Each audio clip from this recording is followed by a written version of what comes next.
Здравствуйте, меня зовут Кухарева Юлия Михайловна, я ветеринарный врач, терапевт-дерматолог ветеринарной клиники «В добрые руки». Сегодня мы поговорим про то, что делать, если ваша кошка начала чихать или кашлять.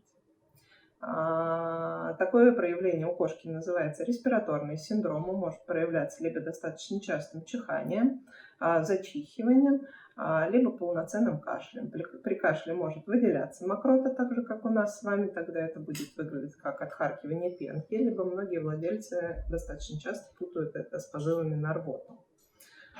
Из-за чего такое может происходить? Проявления респираторных синдромов есть несколько. Есть аллергический респираторный синдром, есть инфекционный. Инфекционный делится у нас на вирусный и бактериальный. Если ваше животное начало чихать, то в таком случае, конечно же, нам нужно обратиться к ветеринарному врачу для того, чтобы понять, какого рода проявления нашего респираторного синдрома. В таком случае, после полного осмотра, аскультации, прослушивания грудной полости животного, врач, скорее всего, предложит вам сдать смывы на вирусные инфекции, которые чаще всего мы исключаем в первую очередь. Исключаем чаще всего мы самые контагиозные вирусные инфекции животных, которые требуют обязательного лечения. В данном случае кошки. Контагиозный вирус – это опасный вирус для заражения другим животным. В том числе есть вирусы, которые могут передаваться и людям в том числе. Допустим, микоплазмоз, который всегда считался видоспецифичным, уже давно вышел за свою видоспецифичность, и доказано, что люди могут болеть кошачьим микоплазмозом, а кошка может болеть человеческим микоплазмозом.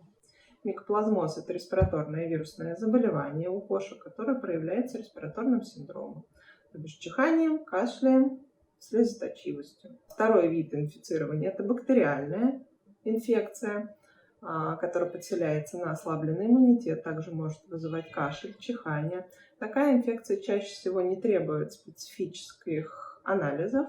Обычно назначается общий курс лечения. Если симптоматика сохраняется, то тогда уже используются определенные методы взятия материала.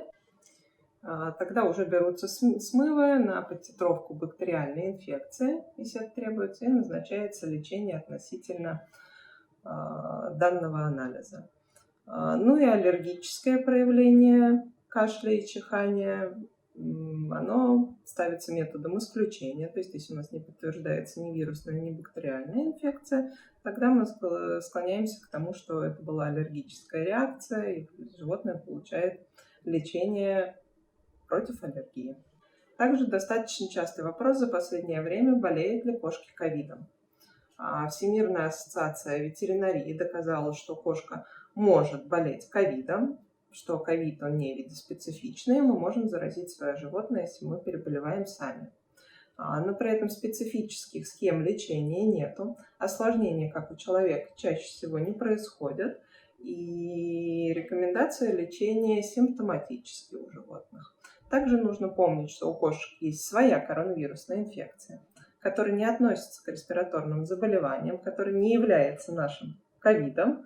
И если у кошки обнаружена коронавирусная инфекция, то заболеть ковидом от этого мы с вами не можем.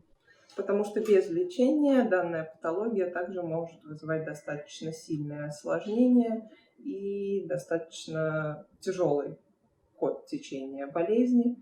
Поэтому лучше обращаться к ветеринарному врачу сразу, как вас настораживает состояние вашего животного. Желаю не болеть вам. До свидания.